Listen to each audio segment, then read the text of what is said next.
आता isakal.com आहे देशातील नंबर 1 ची मराठी न्यूज वेबसाईट। प्रत्येक अपडेटसाठी isakal.com ला नक्की भेट द्या।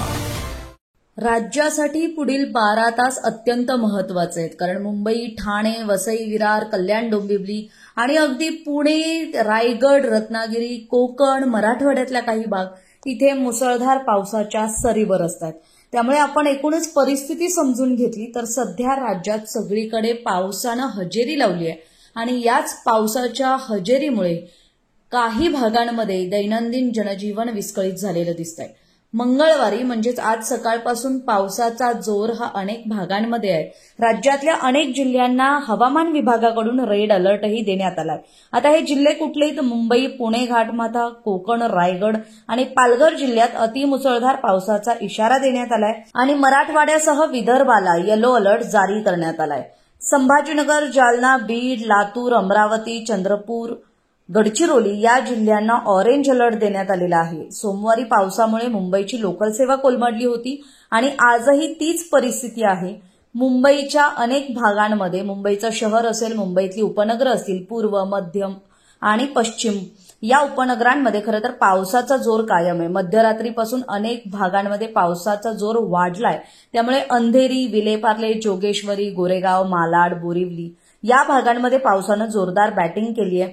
तर मध्य उपनगरांबाबत सांगायचं झालं तर मुलुंड, भांडूप, घाटकोपर, विक्रोळी, शहरी भागातलं सांगायचं झालं तर सायनच्या पुढचा माटुंगा, दादर, किंग सर्कल या भागांमध्ये जे पावसाचा जोर आहे तो कायम आहे। त्यामुळे इथले रस्ते पाण्याखाली गेलेले आहेत आणि याचाच परिणाम काय तर हवामान खात्यानं दिलेल्या इशाऱ्यानंतर मुंबई, ठाणे, कल्याण, डोंबिवली आणि अगदी पालघरमधल्या शाळांना सुद्धा आज सुट्टी जाहीर करण्यात आली आहे। मुंबई लगतच्या ठाण्याबाबत सांगायचं झालं तर ठाणे शहरातही तीच परिस्थिती आहे।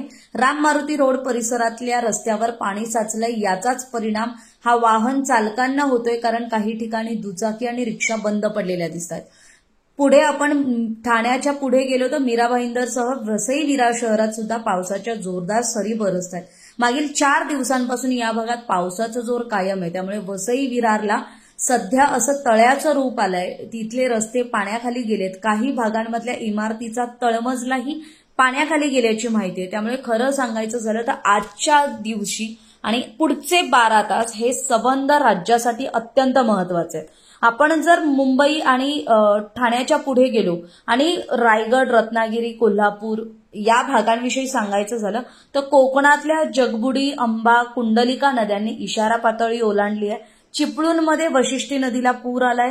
कोल्हापूर आणि सातारा घाटमाथ्यावर रेड अलर्ट जारी करण्यात आलाय। त्यामुळे नागरिकांनी सतर्क राहायला हवं असंही आवाहन हवामान खात्याकडून करण्यात आलंय। पुण्याबाबत सांगायचं झालं तर पुण्यातल्या औंध, बाणेर, बावधन अगदी शहरी भागातही म्हणजे नवी पेठ, सदाशिवपेठ, कोथरूड, वारजे, आंबेगाव या भागांमध्ये सुद्धा आणि विश्रांतवाडी, आळंदी, त्याच्या पुढचा धानोरीचा भाग या भागांमध्ये सुद्धा पावसानं आपला जोर मध्यरात्रीपासून कायम ठेवलेला आहे। त्यामुळे पुण्यातही सध्या मुसळधार पावसानं हजेरी लावलेली आहे। त्यामुळे पुण्यात काही ठिकाणी रस्त्याची कामं सुरू आहेत। त्यामुळे पुणेकरांना सुद्धा आज वाहतूक कोंडीचा सामना करावा लागणार आहे आणि याशिवाय हवामान विभागानं सुद्धा आज पुण्याला रेड अलर्ट दिलेला आहे। त्यामुळे मुसळधार पावसाच्या इशाऱ्यामुळे पुणेकरांनी सुद्धा घराबाहेर पडताना काळजी घेतली पाहिजे आणि राज्यभरातल्या लोकांनी जर काम असेल तरच घराबाहेर पडावं। मग ते मुंबई किंवा पुण्यातले कामासाठी बाहेर पडणाऱ्या प्रत्येकानं वेळेचं नियोजन करून घराबाहेर पडावं आणि अगदी अत्यावश्यक असेल तरच घराबाहेर पडा, कारण हवामान खात्यानं आज अतिमुसळधार पावसाचा इशारा दिलेला आहे। महाराष्ट्रातील सर्व बातम्यांचे विश्वासार्ह व्यासपीठ सकाळच्या सर्व सोशल मीडिया प्लॅटफॉर्मला लाईक, फॉलो आणि सबस्क्राईब करा। तसंच सर्व नोटिफिकेशनसाठी बेल आयकॉन प्रेस करायला विसरू नका।